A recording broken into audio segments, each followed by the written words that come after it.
Шахризаттың каналына қош келдіңіз. Шипалы сусын.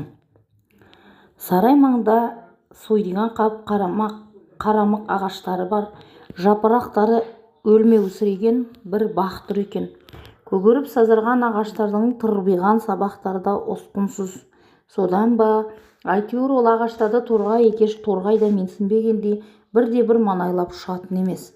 Осы бақты күтімге аласыңдар деп бұларды қарсы алған әлгі күжбан қара екеуін сол жерге тастап жүре берді. Бақты сыпырып сиырып бірнеше сағат дамыл таппастан Тұмар мен Тұран ең аяғында бір ағаштың аяқ жағын паналап жата кетісті.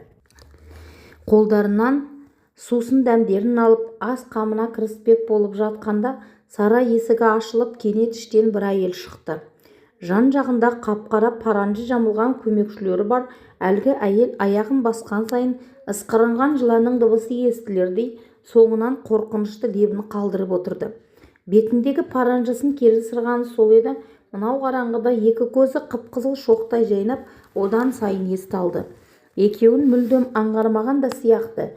Кердемсей басқан жүрісімен аспан тіреген тәкаппар кеудесі кімді болса да жолындыра тұрса болды, жаншып өтемін деп тұрғандай-ақ.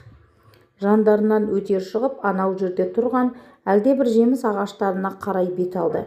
Ол жеміс ағаштарының нендей ерекшелігі барын кім білсін, әйтеуір сол жерге барып бір орында тапжылмастан біраз тұрды. Кенет сол қолына бір құмыра пайда болды. Сол құмырадағы бір сұйық затты жеміс ағаштарына қарай шашып жіберді. Бақтың іші жап-жарық боп ағаштар өз-өзінен өртене жөнелді. Сол ағаштардың біреуі гүлдеп, секундтер арасында алма жарды. Әлгі әйел бір алманы алып аузына салды. Тұмар мен Тұран бұл көріністерді үн-түнсіз бағып отырды. Таңғалғандарында жасыралған жоқ. Олар кетісімен көкейді тескен көрсе қызарлық қойсын ба. Әлгі әйел барған ағашты түртінектеп жүріп тауып алды. Қолдарындағы кетпенді алып түп жағынан қопсытпақ еді. Кенеттен жер ойылып кетіп, екеуі де 7 қабат жердің астына топ ете түсті. Өлген жерім осы екен деп ойлай алмастан беймәлім жұмбақ бір әлемге тап болады. Айнала жап-жасыл бір түрлі қызық әлем пайда болды. Жан-жағыңа көзіңді қалай қадасаң да жап-жасыл бір көрініс. Алаяқ алып жүру деген зордың зоры. Аяғыңа желімдей жабысқан бір бәле кері тартып алдыға адым бастыртпады. Не балшық, не сор деуге келмейтін кілегей сынды жылымық бір нәрсе. Екеуінің жүзінде әбір-жу мен белгісіз сұрақ. Қайда келіп, қай жерден шыққандары да белгісіз еді. Бір уақытта көз алдарынан бір үңгір пайда болды.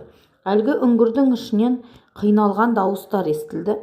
Екеуі соған қарай беттеп еді. Әлгі бір дауыс: кері шегініңдер, бері қарай кірмеңдер, бері кірсеңдер, бекер өлесіңдер. Аман есендерінде келген жерлеріне кері қайтыңдар деді ыңыранып. Сен кімсің деді Тұмар. Мен сендер келген шаһардың бұрынғы билеушісімін. Ол шаһар қазір сиқыршының қолында. Ол сиқыршы менің кейібіме еніп елімді құл қылды. Бала-шағамды жәндікке айналдырып, мені осы жерге таңып тастады. 30 күн толған сайын баққа келіп бір алмадан дәм татады. Ол алманы жеген сайын менің бір сағаттық өмірім кеми береді. Мен өлген күні ол менің халқымды жер бетінен жоқ қылады. Одан кейін тағы бір құрбандық іздейді. Солай ма? Онда біз саған көмектесейік, деді Тұран. Бір жолы бар шығар бұның да. Әрине бар ғой, деді дауыс. Бірақ сол қолдарынан келер ме екен? Келеді әрине. Тек бізді кері шығарар болсаң болғаны ғой. Қойындарындағы 7 шамның бірін жақсаңдар болды. Ол жерге жету оңай. Ал әлгі сиқыршыдан құтылудың бір амалы бар. Ол сиқыршының серуенге мініп шығатын бір көк айғыры бар. Ол айғыр 40 күнде қара көлдің маңына жайылымға шығып тұрады. Сол жайылымда ол жерге жатып аунайды. Ол аунаған жер тізеден ойылып, сол ойылған жерге қара тікенектер қаулап шығады.